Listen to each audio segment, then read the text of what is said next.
Kim Chiu at Paolo muling naspatan na magkasama, Kim P event mamaya na.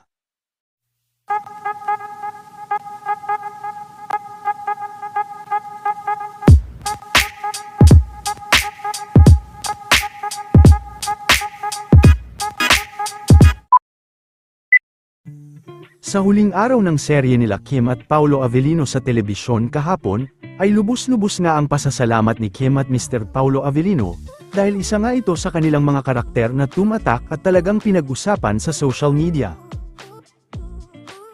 At kahit nagtapos na nga ang kanilang serye ay tila hindi naman matatapos ang totoong samahan nila Kim at Paolo Avellino.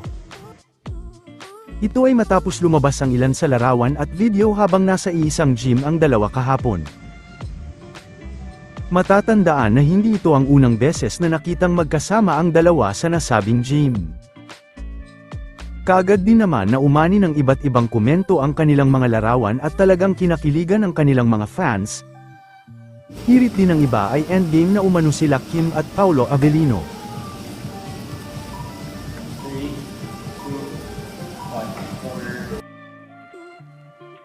Hirit naman ng isang nagkomento, sabi nga ni Darren, walang sekreto na hindi nabubuo.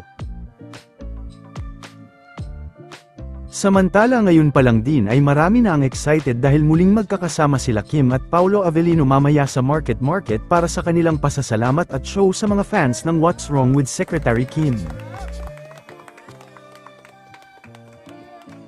Ito naman ang huling mensahe ni Paolo Avellino kahapon.